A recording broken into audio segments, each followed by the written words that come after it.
performance like me and Joy Chaudhary, whatever, any movie kind of song, any dialogues, whatever.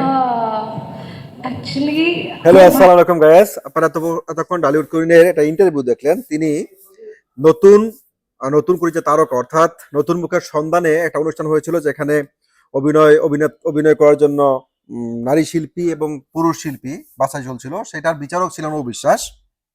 তো সেই অনুষ্ঠানে আরো অনেকেই ছিলেন। সেই অনুষ্ঠানে পরবর্তী সময় সংবাদ সম্মেলনে অবিশ্বাস একটা ইন্টারভিউ দেন, সাক্ষাৎকার দেন, যেটা নিয়ে বিভ্রাটটা শুরু হয় যে অবিশ্বাস ইংলিশে সেখানে কথা বলতে চান। অনেকেই সেই ইংলিশের অ্যাকসেন্টগুলোর ভুল ধরতে থাকেন, যে তিনি ভুল ইংলিশ বলছেন, অর্থাৎ তিনি যে ইংলিশ সেন্টেন্সগুলো উচ্চারণ করছেন সেখানে অনেকটা ভুল হচ্ছে।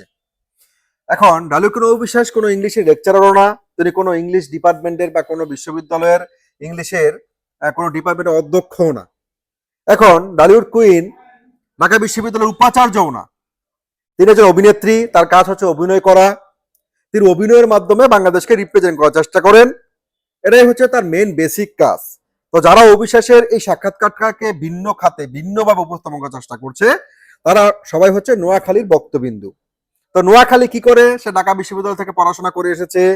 সে ঢাকা বিশ্ববিদ্যালয় থেকে পড়াশোনা করে যথেষ্ট শিক্ষিত এবং তার ইংলিশ বলার ধরন খুব সুন্দর, ওয়াও।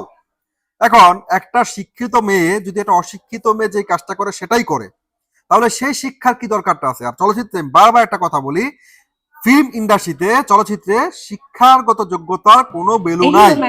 সেখানে ভ্যালু হচ্ছে আপনার অভিনয় দক্ষতা, আপনার ডান্স স্কিল, আপনি দেখতে সুন্দর কিনা, আপনার ফিটনেসটা ঠিক আছে কিনা, আপনার আকর্ষণীয় ফিটনেস অধিকারী কিনা। এখন বুবলি যদি এতই শিক্ষিত হয়, বুবলি ঢাকা বিশ্ববিদ্যালয় থেকে পড়ে আসা এতই শিক্ষিত নারী, তার সিনেমাই কেন করতে হয়?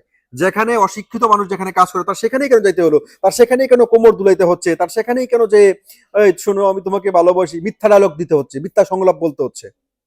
তাহলে শবনম বুবলি কেন এই দেশে কোনো সরকারি ডিপার্টমেন্টের কেন তিনি কোনো আমলা হইলেন না? তিনি কেন কোনো বেসরকারি প্রতিষ্ঠানের প্রধান কোনো কর্মকর্তা হইলেন না? তাছাড়া আরো অনেক শিক্ষিত মানুষরা আরো অনেক কোয়ালিফাইড জায়গায় আমরা দেখতে পাই। বুবলি কেন সেখানে গেলেন না? অবিশ্বাস যেটা করছে, যেটা করে অবিশ্বাস ডালিউড কুইন হয়েছে, যেটা করে অবিশ্বাস সারা বাংলাদেশের মানুষের, সারা বিশ্বের মানুষের চোখের মনি হয়েছে, সেটাই কেন বুবলিকে হইতে হলো? এখন অবিশ্বাস ইংলিশ সঠিক বলেছে কি সঠিক বলেনি, এটাকে যারা দৌড়ছে, যারা অবিশ্বাসে ইংলিশের উচ্চারণ নিয়ে কথা বলছে, তারা কি সত্যি সত্যি ইংলিশটা বুঝতে পারে? তারা বুঝতে পারে না। শিক্ষা আর চলচ্চিত্র এক বিষয় নয় গায়েস। সুতরাং এই সমস্ত আহাম্মকের দল, গর্দপের দল, বোকার দল, গাদার দল, হ্যাঁ, যাদের লবা সিরুর দলেরা, ওরা কি বললো সেটা ম্যাটার করে না। কারণ আমাদের ডালিউড কুইন কোনো বিশ্ববিদ্যালয়কে রিপ্রেজেন্ট করতে যায়নি, তিনি কোনো বিশ্ববিদ্যালয় ইংলিশ ডিপার্টমেন্টকে রিপ্রেজেন্ট করতে যায়নি, তিনি কোনো ইংলিশ মিডিয়াম স্কুলকে রিপ্রেজেন্ট করতে যায়নি। তিনি চলচ্চিত্রের নায়িকা হিসাবে কারা অভিনয় করতে পারে, কারা ডান্স করতে পারে, তাদেরকে জাজ করতে গেছে।